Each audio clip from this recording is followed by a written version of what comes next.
Welcome to the Rant. Hey, welcome everyone to the Rant Live. We're not calling it the Rant Live anymore because when we first did this, I'm going to take a stroll down memory lane. When we first started the Rant, it was during COVID, and it was because Evan and I had nothing to do, and Danny Rocket was on at the same time, and a lot of people had nothing to do at the time, actually. And so we were like, hey, we should just find something to do. And this is what we found to do. And so we used to call it the Rant Live because we did it live at first, and then we stopped doing it for a little while, and then we started it as a podcast, and now we're doing it live again, but I don't want to keep changing the name. So welcome. I'm John. That's Jacob. I don't know where I am on your guys' screen, but when I do this, it you're top left Evan. For me. Yeah. Yep. Same. You're right there. There's Evans there. Evan's up here this way. Yeah. It's like the Brady Bunch. Like we can all look at. That's kind of creepy. So welcome. How are you guys doing? I'm in Phoenix. For people who watch the show, probably know that I'm in Phoenix, Arizona. We've had some weather here, and which led to the cancellation of the Cubs game. Was it Friday? Yes. I think Cubs Insider was first to bring you. We put that out there, John. You had I think tweeted that because you took a picture from your car and said, "Hey, game's probably going to get banged." And what I love about it, this is the best part about spring training. The Cubs account on Twitter said absolutely nothing about the game the entire time. The White Sox account was like 20 minutes before the scheduled start was like, hey, we're in a delay. And then the Cubs, once it got banged, they put it out there. But it's like, are we not like, it's spring training. Do you think any of these guys want to drive to the visiting ballpark? Like, I'm pretty sure we know well ahead of what anybody was actually told. Like, hey, not going to play. You know what I mean? It's like it's rain in the desert. We're not going to get in. Right. It's so rare. It's not like, hey, it might pass up and then we can play it again. It's spring training. Cancel the game. Who cares? Like the game is not that vital enough. Let the players be like, hey, you've earned it. Have an off day. Go have a date night. Spend time with your kids instead of drive all the way out to Camelback Ranch and then come back. Yeah. It's not, I assume they're taking a bus. I don't know how they get out there, but I mean, I guess it depends on like where their homes are, right? Like where they live in the off season, because depending on, I mean, again, should most of them probably be in the Mesa area? So they're right there by Sloan. Yes. But some of them might even have their off season homes in Phoenix. I mean, that's a super popular place for baseball players. I think Cody Bellinger lives there year round outside of the season, right? Stuff like that. Again, weird to bring up an ex-Cub in that regard, but same thing. I know like Nick Madrigal bought a home out there, I think after, maybe when he was still with the White Sox, I think. But that's the thing, right? If you buy a home out there, if you are, say you were with the White Sox at one point, so you probably have yours out there by Camelback Ranch, and then, you sign with or get traded to the Cubs. Hey, I'm still in the area.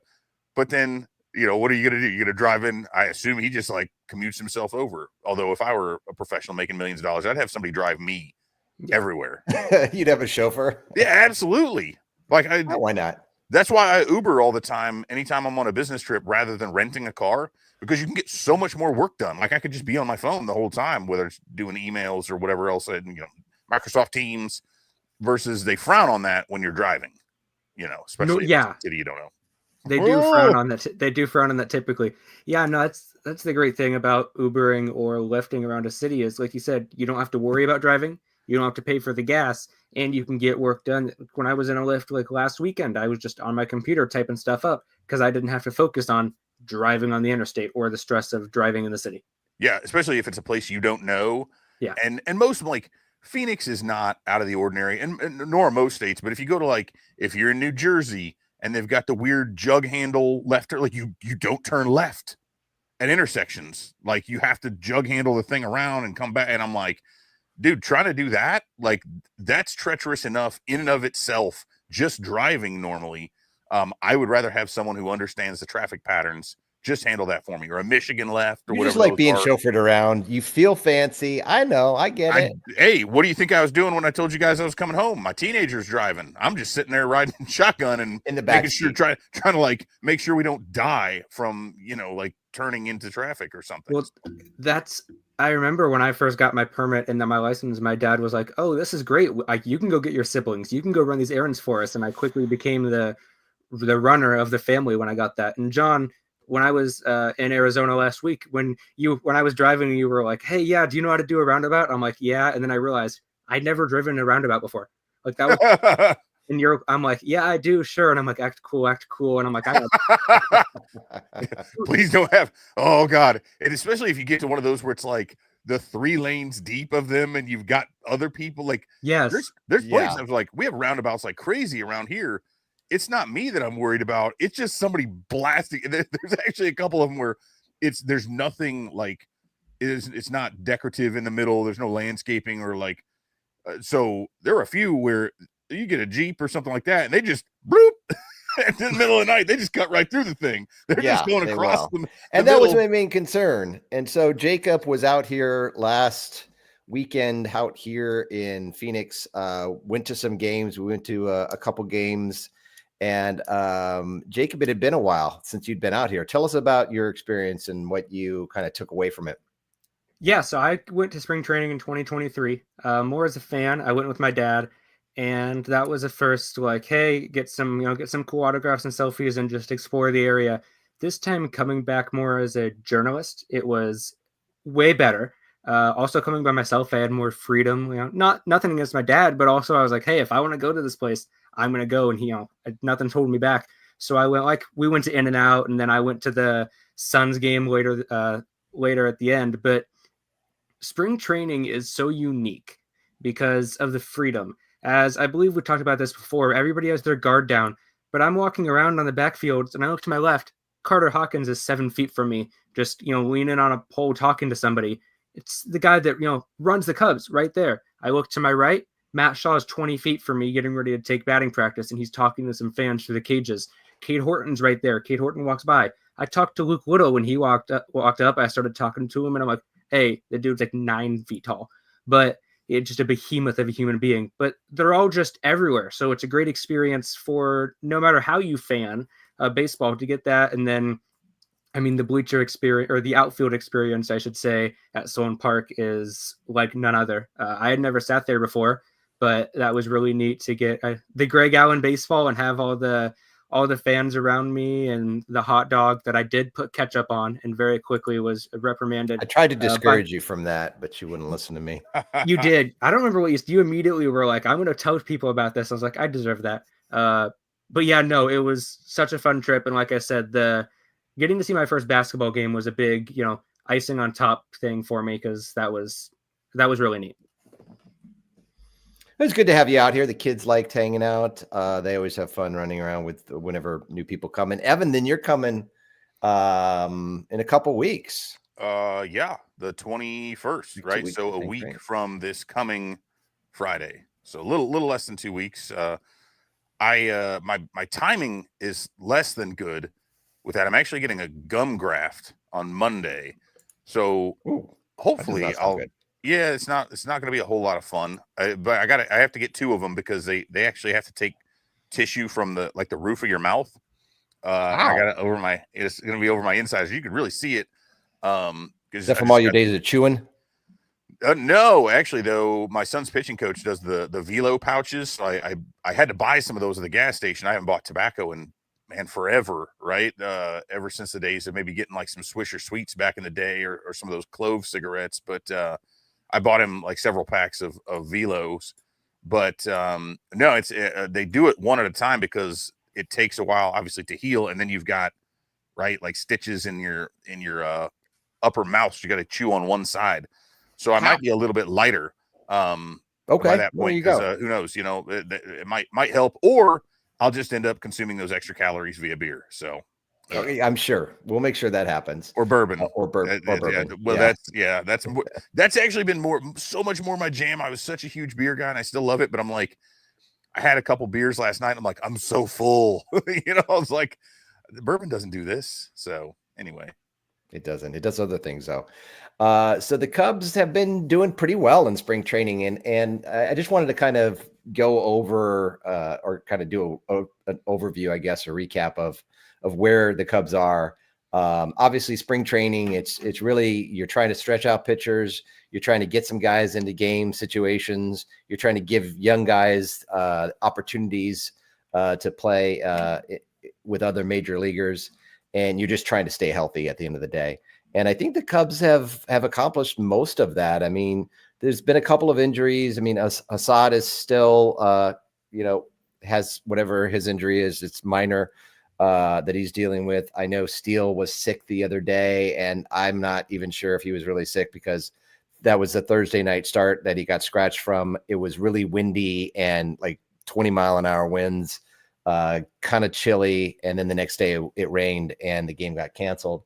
And so that may have just been like kind of more of a, let's not put Steele in there type of thing. And so other than that, PCA has been banged up a little bit. Am I missing anybody?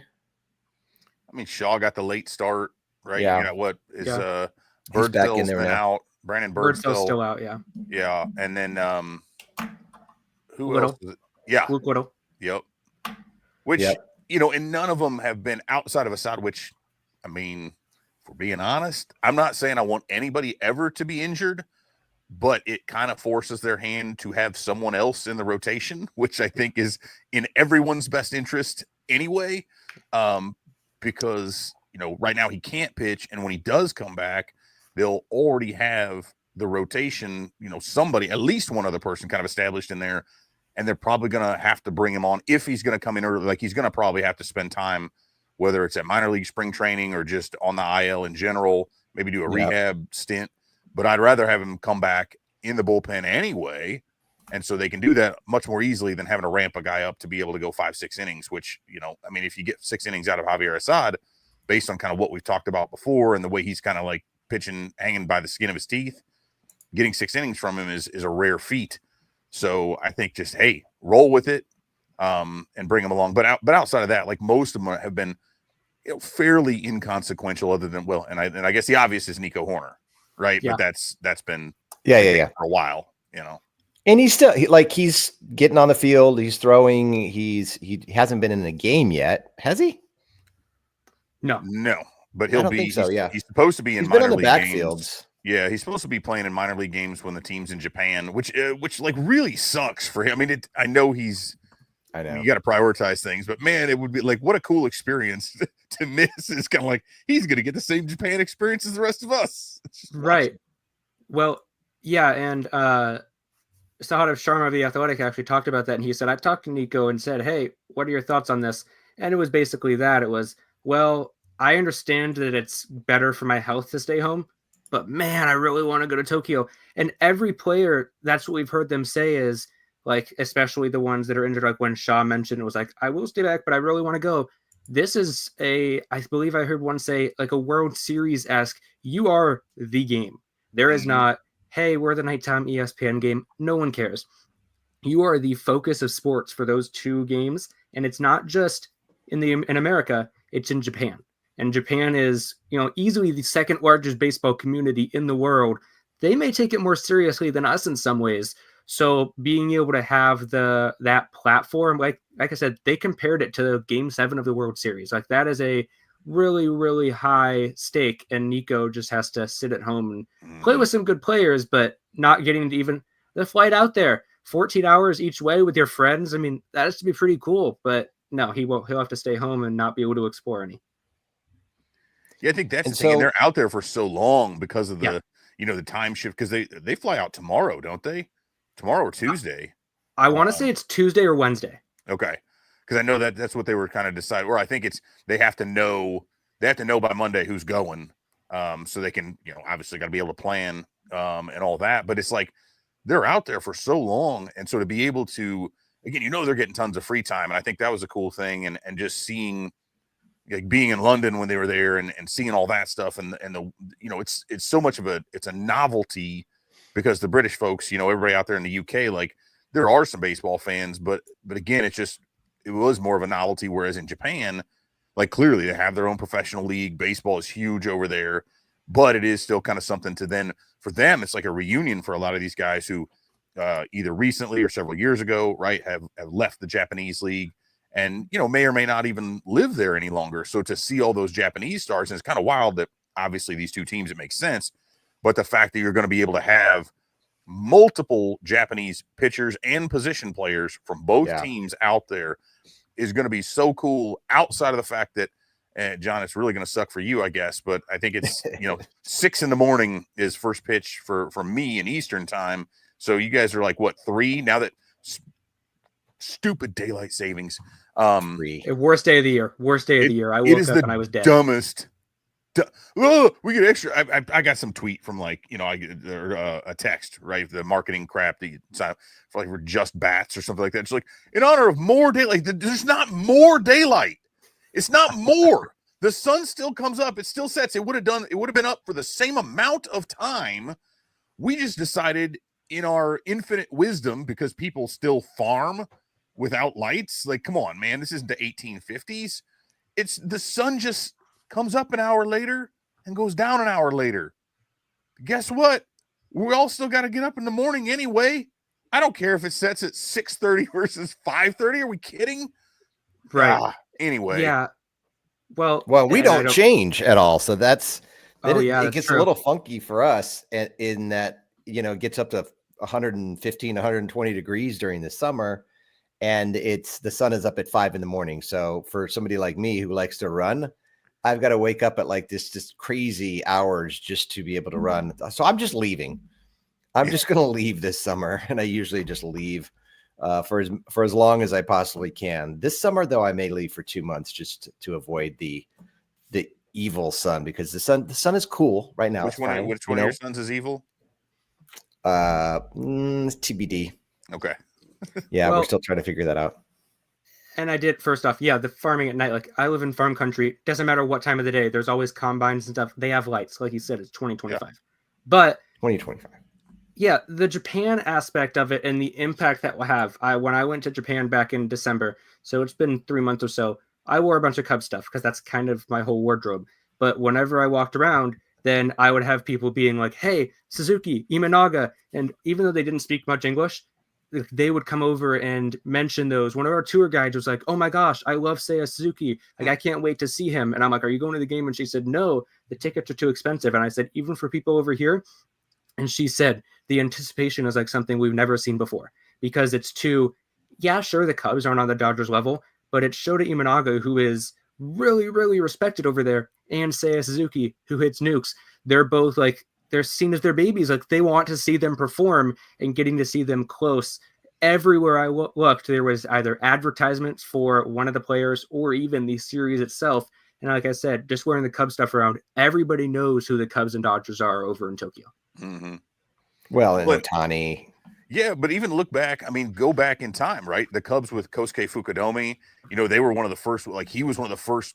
Obviously you had Ichiro, Daisuke coming over, but like Fukudome was kind of part of that first wave of the dudes who came over who really started to be very, very successful. There'd been Japanese players in the past, and look at Hideo Nomo, but it was like it was a one-off. Like, this dude would be the only Japanese player in the league who was actually an impact player, and then there'd be another one, and now it's starting to be like, okay, now it's like legit, and teams have multiple Japanese players, all of whom who are playing all-star caliber baseball. And clearly, the Yankees the Yankees used to have the market cornered.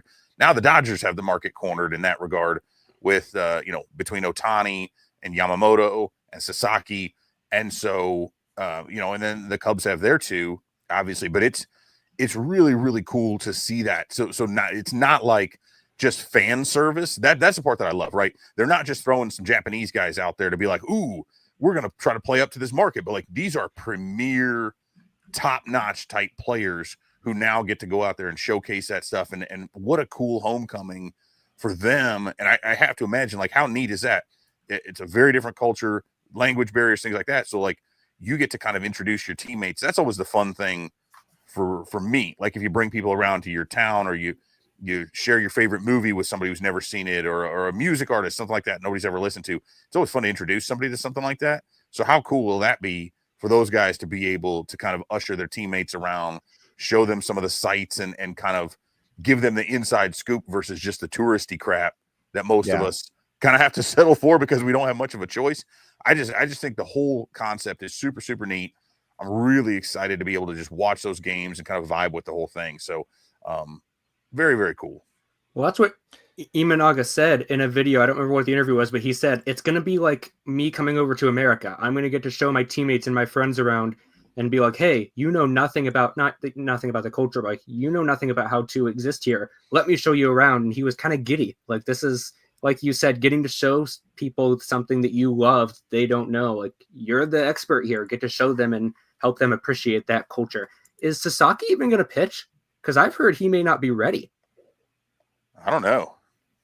I've heard, and this was a few weeks ago, but I've heard from a few different people that they weren't sure if he would be ready to pitch, just ramping up. And then that was around when he was getting shelled by the White Sox minor leaguers. But I don't know if he'll be ramped up again. And while that would be good for the Cubs, would be kind of disappointing as a baseball fan to not get to see Yamamoto Sasaki game 1 and 2.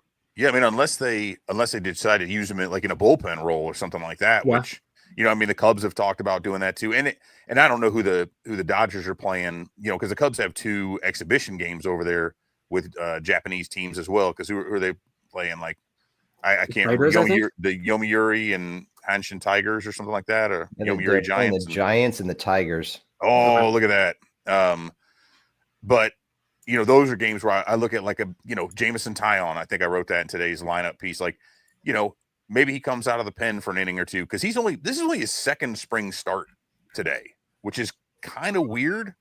But I could see him, does he get some action in those first 2? Because it's like, man, you got to ramp these guys quickly. And that's the weird part about this whole thing, though.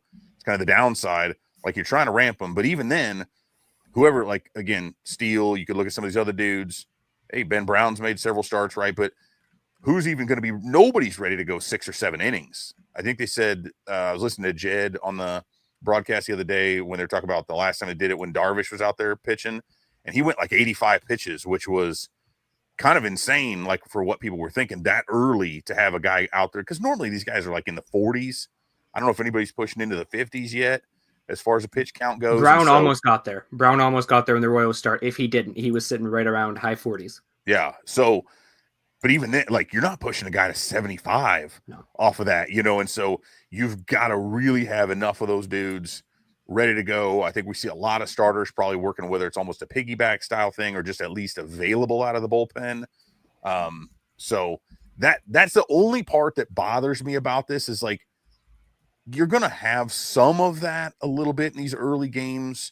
And the Cubs kind of got forced into it last year when Justin Steele got hurt, like right out of the gate against the Rangers, but which again then facilitated Ben Brown's promotion, right? Like, he came up way earlier than they would have thought. And speaking of getting shelled, man, that was a rough watch in that game too. When you could just tell he was just super jittery. So we were like, I'm going to stick around for this. And my son and I were at the first 2 games in Arlington last year, and we're like hanging out, like just kind of waiting for the game to end. It was just like, it was painful. But back to where I was going, the only thing I don't like about this is the fact that the games count, but really the way the strategy has to work and the way you've got to manipulate your pitching staff is still very, very spring training-ish. And I don't know how much I like that aspect of it. And that it doesn't feel like a real game. Although, back to your point, Jacob, about it kind of feeling like guys talk about Game 7 of a World Series, that's kind of the thing you get. You get to late in that, you've made this playoff run, the chances are good that you're just throwing a kitchen sink at it because you need whatever you can get. Yeah, absolutely. Yeah. So I guess I should shut up about that. And maybe it is actually really cool that now we'll see kind of a playoff feel to open the season versus, again, kind of a traditional setup. So, okay, I'm backtracking. I like it. It's neat that the Dodgers play the Giants and Tigers as well, but they play them on the same day. So they play them on the 15th. It's a doubleheader. And then the Cubs play them spread out over 2 days on the 14th and then the 16th. I will say, I guess it's probably because of the double time difference change, because Tokyo is 15 hours from Chicago, at least 15 hours. And then London is 7 or 8. It's either 7 or 8 or 6. It's one of those. Anyways, it's double. So maybe that's why they don't have it mid-season. But I would kind of love, like, hey, use one of the All-Star break days or something and incorporate another off day and do this mid-season so that, like you were saying, Evan, because I do get what you mean about it being really wonky, and then you go back and play spring training games. That's the dumbest thing I've ever heard. Yeah. Like, Yeah, there's that's no point. weird. Right. And the whole just everything gets messed up by that. Why are we not doing it? And again, I'm sure they have some logistical reason. It's probably that big time change. You can't, you take a day or two to get back in there, but that's just frustrating. I don't understand why you can't just do it mid-season like they did with the London series, which was a complete success. And Evan and I were both there, and it was a blast to go to. And they were able to readjust and continue totally fine. Actually, I think they went on a really cold stretch after that. But nonetheless, I don't know why you can't just do it mid-season instead of playing regular season games and then going back into spring training is one of the dumbest things I've ever heard. It makes no sense. Well, and you want to avoid the injuries too, right? I mean, that's the key. Right. And I'm assuming that the Cubs are reaching out to the Dodgers because the Dodgers did this last year, and that they're kind of coordinating in terms of like what the impact was to their team, their players when they came back, and how they kind of dealt with it. What do you do spring training wise? Like lineups, you don't want your everyday guys playing suddenly 170 games, but you also don't want to ramp them up for Tokyo Game 7, adrenaline's going, and then hey, you're playing 3 innings, then you're out. Like, where do you find that balance? And there's only 5 more games left in spring training when the Cubs come back, right? So they're there the 18th and 19th. They come back with 1 against the Padres, 1 against the Rockies, and then 1 against the Athletics, and then 2 in a row against the Braves. I'm guessing that's a lot of minor leaguers are probably getting some of those games until they get down to those final 2 games against the Braves. But I don't know. It's kind of weird. You don't want to ramp everybody up and then bring them back down again. Yeah. Like, wouldn't it make sense for them to back it up at least a week and just, hey, you play all your spring games, you go over there, do a couple of exhibitions, you do it, and then you come back and maybe you open it back up and you play another couple games in LA against the Dodgers, so at least both teams are kind of there, but book that. Like, hey, if it costs you a few spring games, who cares? Like, do that so that you can come back, have a few days, maybe you line up a couple of college teams for scrimmages or something like that, so you can just kind of stay warm and stay ramped, or you play some inter squads or whatever, and then start the season normally. That's the part I don't like, that of like, hey, we just played 2 games that matter. Now let's come back and play a week's worth of games that don't. Like, right. What are we doing? Like, what are it guys? Makes no sense. Yeah. They're driving revenue. That's what they're doing. Well, they've got 5 games at Sloan, baby. That's for sure. To fund something or another. Gotta break it. They just call and raise contract. You gotta to break even, and then they're getting money from Mesa to do improvements at Sloan. What was it, like better be a part million? of that. Is that what it was? Yeah, how do they not? That's the thing that just baffles me. Why is Sloan Park, of all the places, like it's a phenomenal facility? I don't know. Is it that they don't have the capability, or they don't want to use the capabilities? I think they don't want to use it. They have to have it. Thing. I'm sure the newest park. Wrigley Field's got the stuff set up like so they know exactly what the weather is and where to position outfielders based on how the wind is going to impact things. You can't tell me that Sloan, but I hate so much watching a game. I don't like watching college baseball games that don't have it either. But like, I want to be able to see what's the velo on these pitches, because there's certain angles like that you see that some pitches you're going to be able to tell, right? Just watching it, you can tell. Oh, that was a slider, that was a curveball, whatever, that was a fastball. But I still want to know what those numbers are. I want to know how these guys are progressing. Where are they at right now? I want to be able to see the ABS. I want to have all these things, because to me, it just makes you a more informed viewer as those things are coming up. If you have the StatCast, if you can look at it, or if you have to follow online, like if you are in a place where maybe you haven't resubscribed to Marquee yet, which, by the way, I'm old enough to remember when Marquee launched, and the whole thing was they were going to be able to broadcast every game. And now it's like, it's only the home games, and radio will maybe be on some of them. And there's some games that aren't broadcast at all by either. Right. Like, at least one team has to. Yeah. How do we not have that? And I mean, I do, back in the day, it used to be that WGN or whomever would be, Comcast Sports Chicago, like they wouldn't broadcast every game. And I get it. And it's mostly going to be just the home ones. But how are we at this point with technology being where it is that we can't at least get every spring game? Like, that's such a pain in the ass. It is. And that's the only way the other day that we were finding out about game updates was the Cubs Twitter account was like, "Hey, Travis Jankowski made a great diving catch," and I'm like, I think this is when I was with John, and I'm like, wish we could have seen it. Or people were saying, "Whoa, hey, PCA just hit a home run," and then Mo Baller hit a home run right after that, both lefty. Wish we could have seen it, but neither team was broadcasting it. And like you said, with the ABS and StatCast, the fact that the Cubs have all this information, like they're able to get, not the ABS, obviously, that would only in game, but velocity, exit velocity, StatCast, all of these fancy numbers that they can crunch. They have it. They just don't make it public.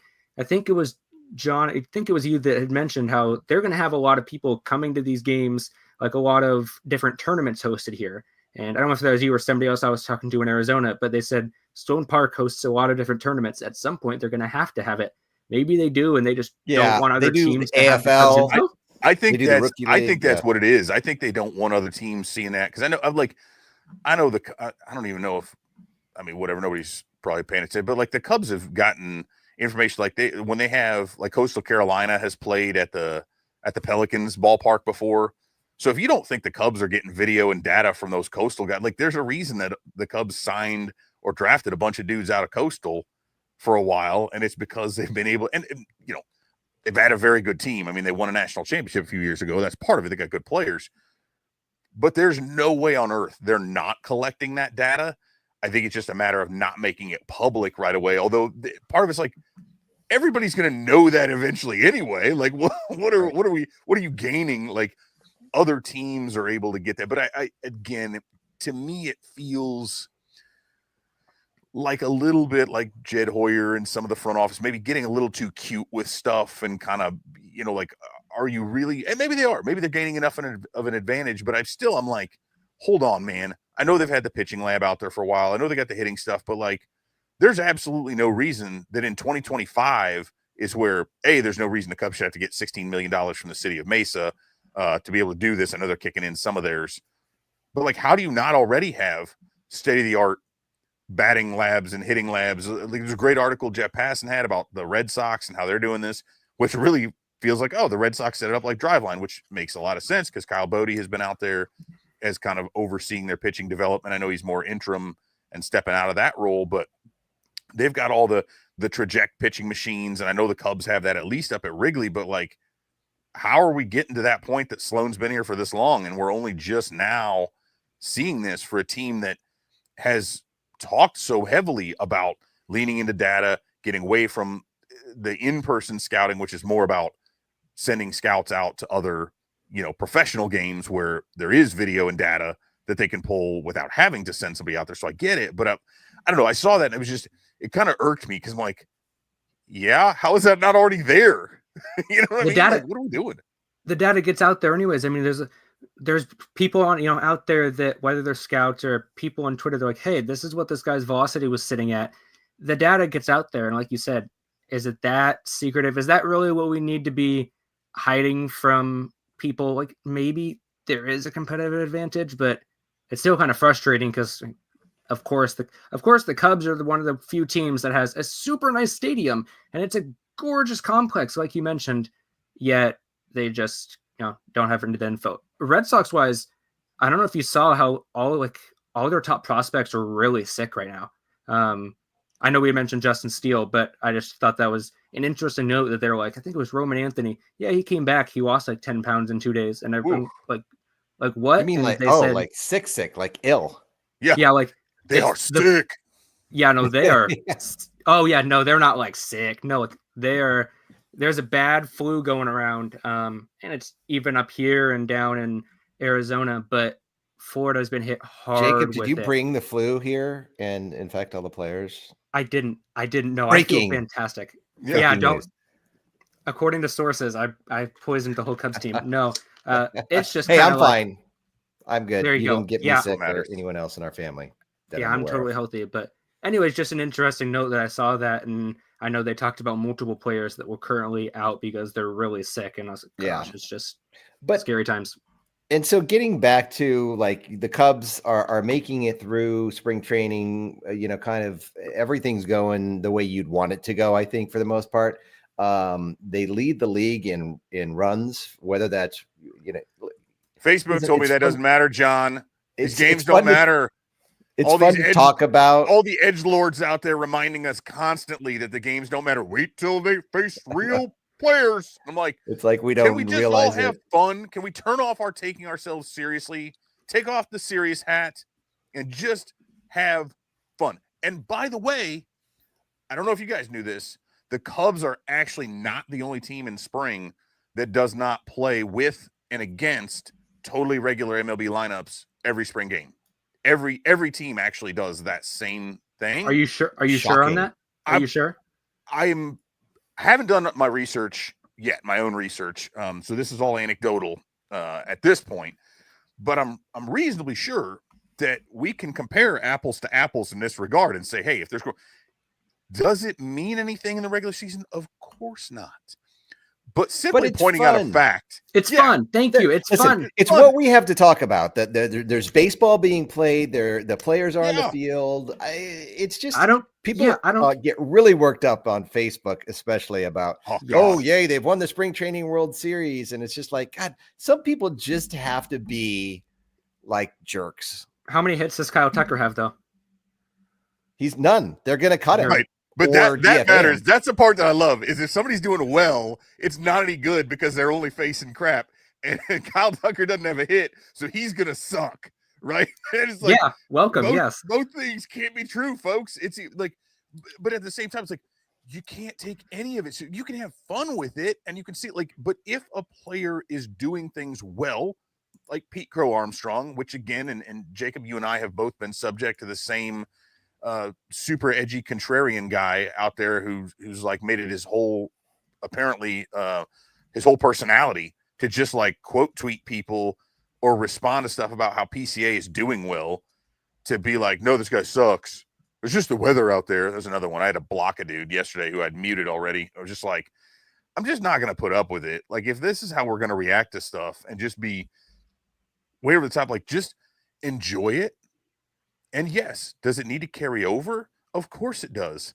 But the whole point, especially with younger guys, if they're either really young and just coming up, or in a case of Kyle Tucker, a very established hitter, right? We can take some nuggets from this stuff while also understanding. But I think people just like the need to like quantify or qualify everything, right? Like, oh, but it's only this. I'm like, yeah, that's cool. But like, I don't know, dude. The Cubs have actually faced like Cole Reagan's pretty good pitcher. Reasonably sure PCA homered against him. He did.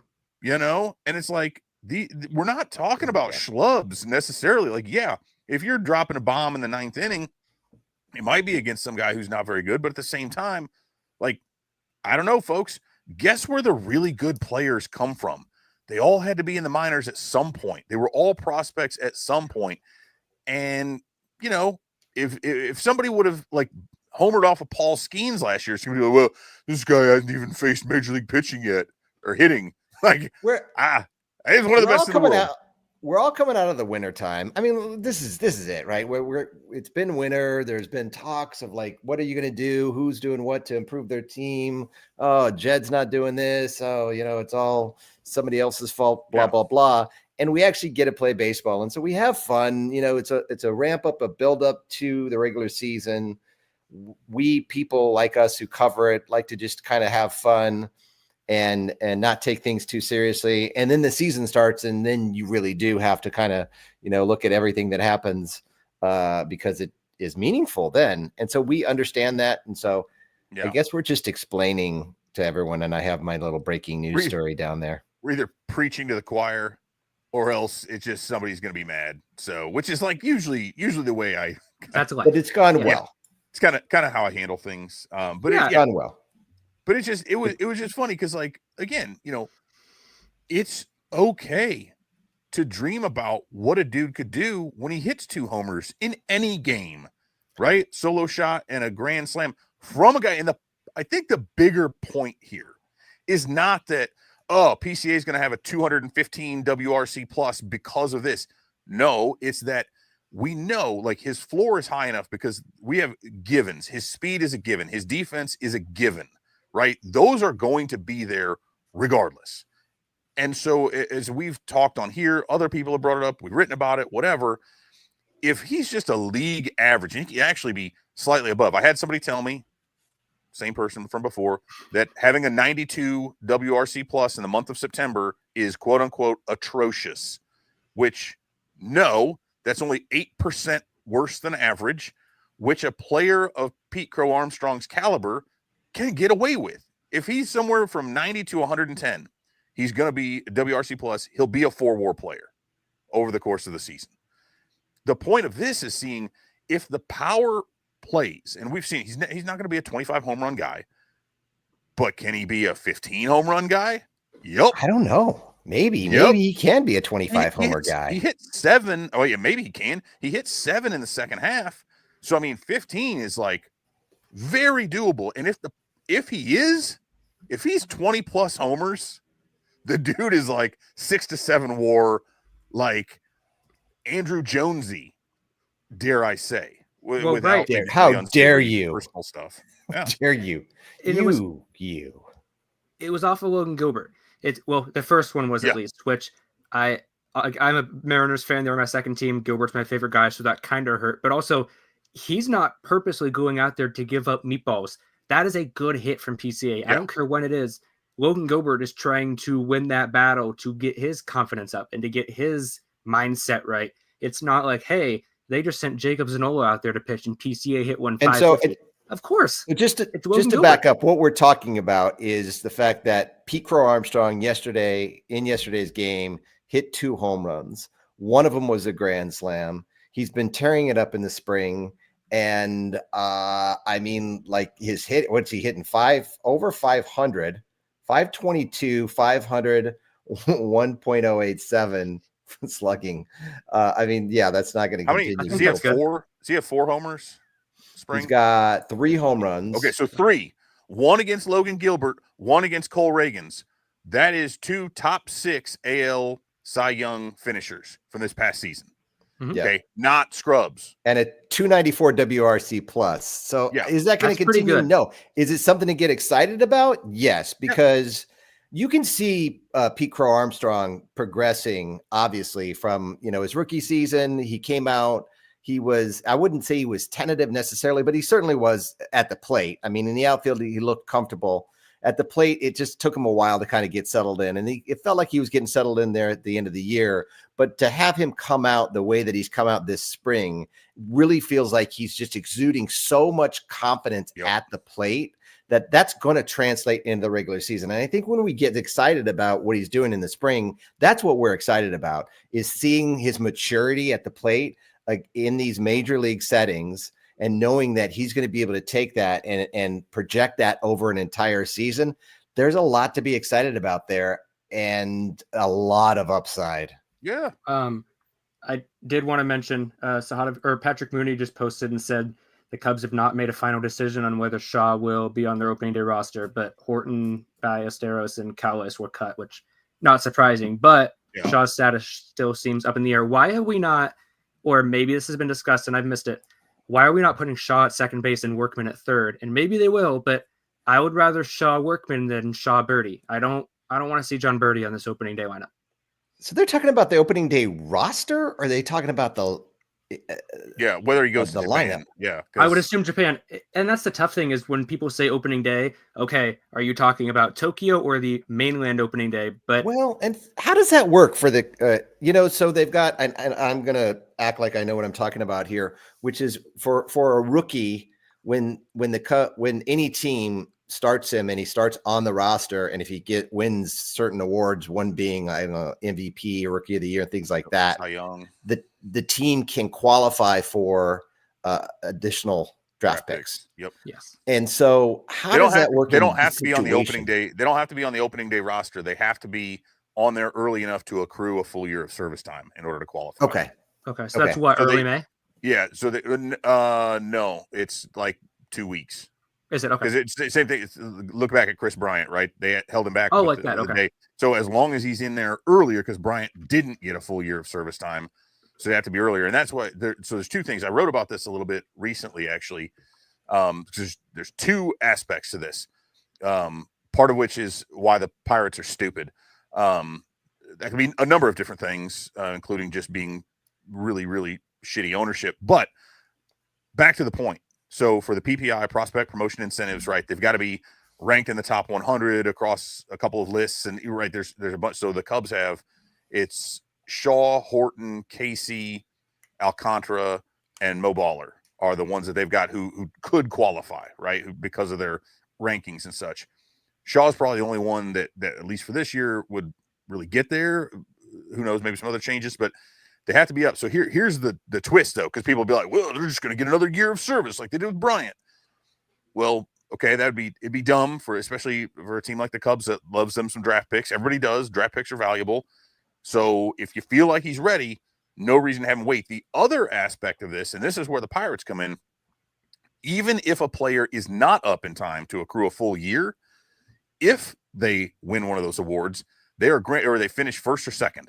So Rookie of the Year, Cy Young, MVP. They finish first or second, they are automatically granted a full year of service time. So Paul Skeens got a full year of service time last year, but the dumbass Pirates called him up so late, they don't get any extra draft picks. They don't get how do the Pittsburgh by God Pirates? Yeah, like why? And it was obvious to anybody. We knew he was going to be good. Yes, and it's like, why are you wasting all these bullets in AAA and AA and having him do this when he's like that dude? That dude dominated the majors. If you look, like, it was a man among boys when he was pitching in the minors. It was so stupid. So again, I look at it and I look at two things. So I don't want the Cubs to be in that same spot because Matt Shaw is a legitimate Rookie of the Year contender. Right now, whether that happens or not, we don't know. But it would be the dumbest thing in the world for them to wait, call him up in May, not get a full year. Then he's kind of like, say he finishes second in Rookie of the Year, gets a year of service time, and they don't get to pick. That would be asinine. Now let's keep in mind that this is a team. This is the Cubs team that just went over the first luxury tax level last year by a couple million bucks. Couldn't do the math apparently. Yeah. Because 2 years before they had let Drew Smiley pitch like a bunch of innings late in the season, and they started racking up escalators on his contract. I was like, what are you guys doing? But hold on, before I forget, the other point that I wanted to make here, right? And a lot of people talk about, it's just spring training, or PCA. We've already talked about him kind of specifically. About 2 of the 3 home runs he's hit have been against legitimate Cy Young contenders.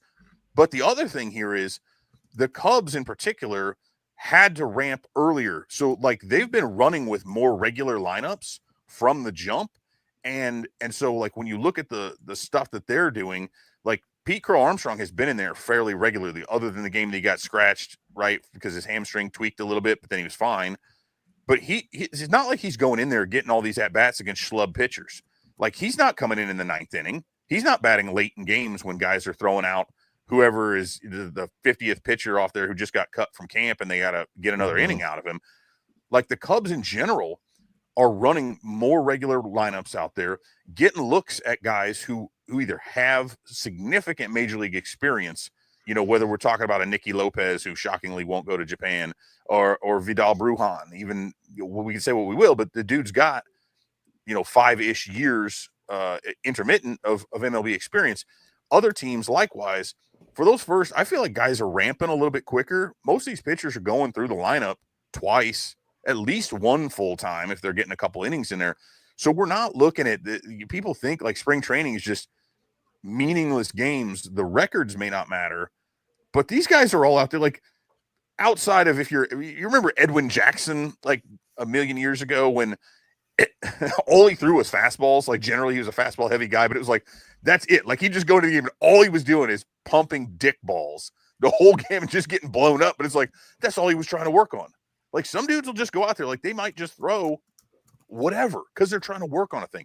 But anyway, I think the not to say that these stats are like should be taken as gospel, but I do think that a lot of these Cubs players are probably these are a little bit more reliable in terms of who are they as a player than what we would normally see. And again, I mean, as a player, what are they doing outside of the numbers? And when, John, as you mentioned, I look at PCA, his plate approach looks better, more confident, more calm than what I remember. And the dude is such a menace on the bases. Like that's the Javi-esque, like making people do dumb things.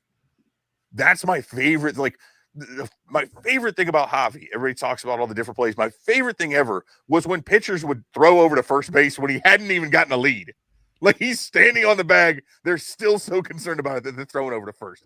PCA does that same thing. So that's what tells me more than the home runs, more than the OPS, whatever, right? Like that stuff will play regardless of how many balls leave the yard. And that's just Yeah. a ball player, right? Like that's the thing. Like when I go to my son's games, or if I go to any type of game, if it's the Cubs games, is seeing those players that just cause havoc. They get out there, they get on the bases, and they just, like you said, they make other teams just make mistakes. And it's just fun. That to me is like one of the funnest parts of baseball is, and that's why I missed Javi so much. I think a lot of fans did. But with PCA, I mean, you can see him coming along and not just being like Javi, but being better than Javi was at doing those things. And he's 22 years old. Yeah. And so it's going to be interesting. Yeah, I did also want to mention really fast, Gage Workman and Vidal Brujan are going to Tokyo. I guess that was probably obvious. And then Nicky Lopez looks like electing free agency after he did not get chosen for Tokyo. So he'll look elsewhere for a gig. So again, pretty obvious that was going to happen, but yeah, I mean, and those are what brought, go ahead. What brought Lopez? Did the Cubs trade for him or did they just sign him as a free agent? Sign him. Minor league deal.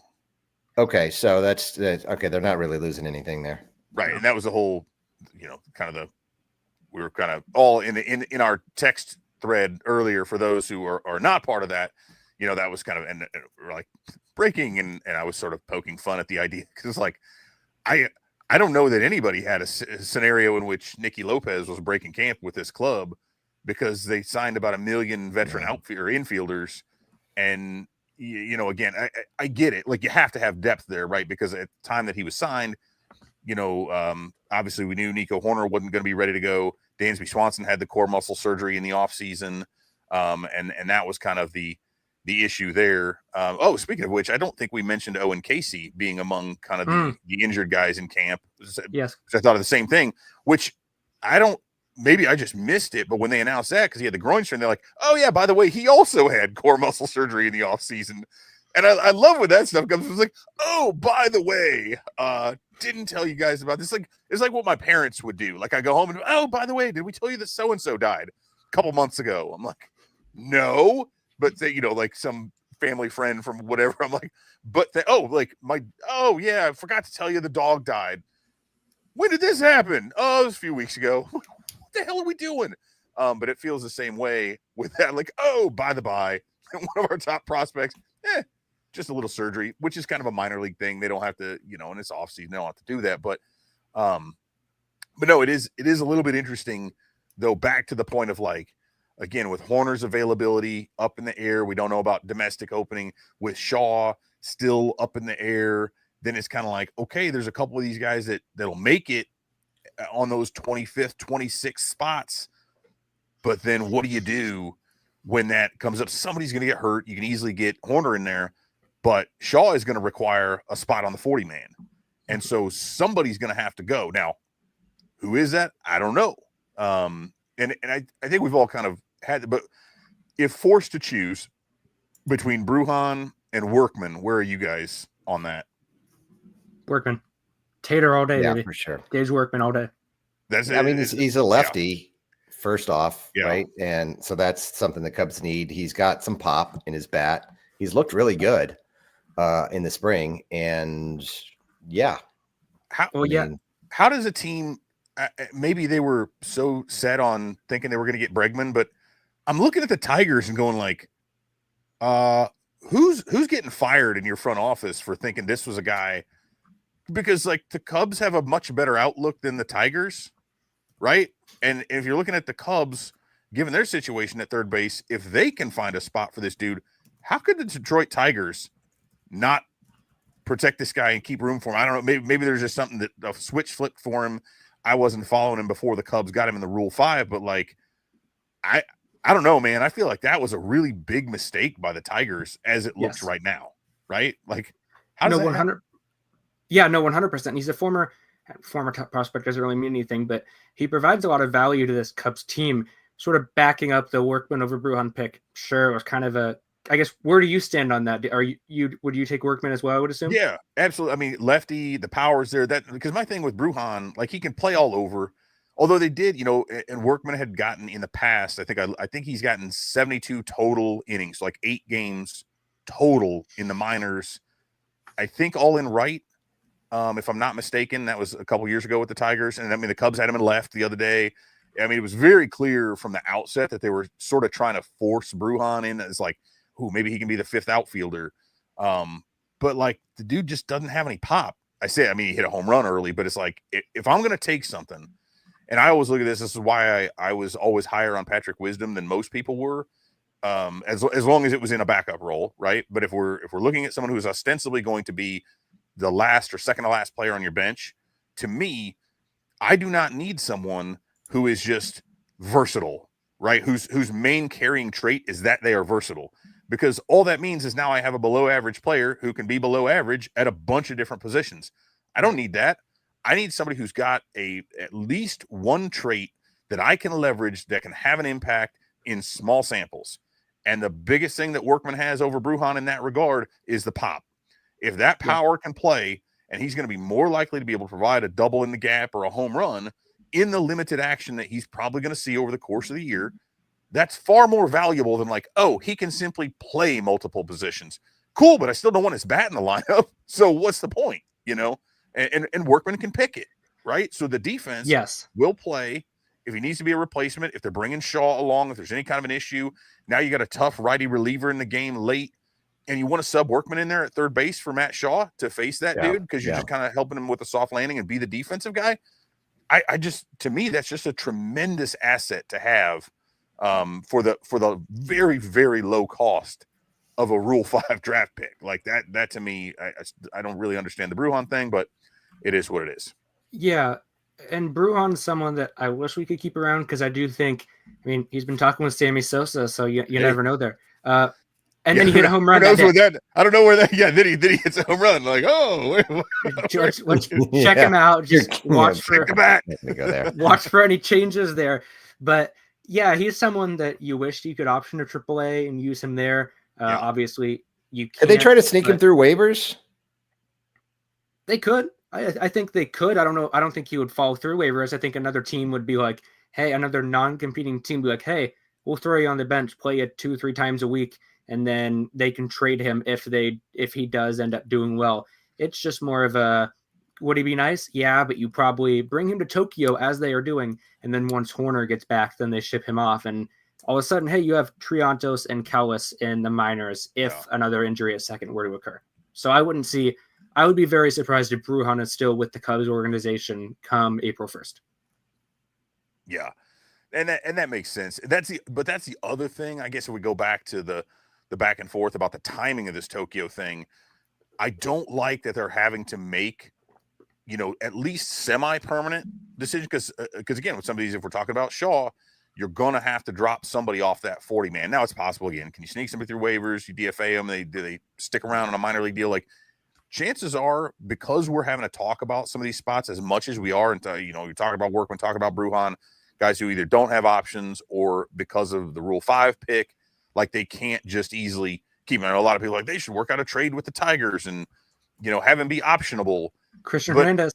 Yeah, but I'm also like I don't like that for him as a player, because I feel like Gage Workman is a dude who has shown.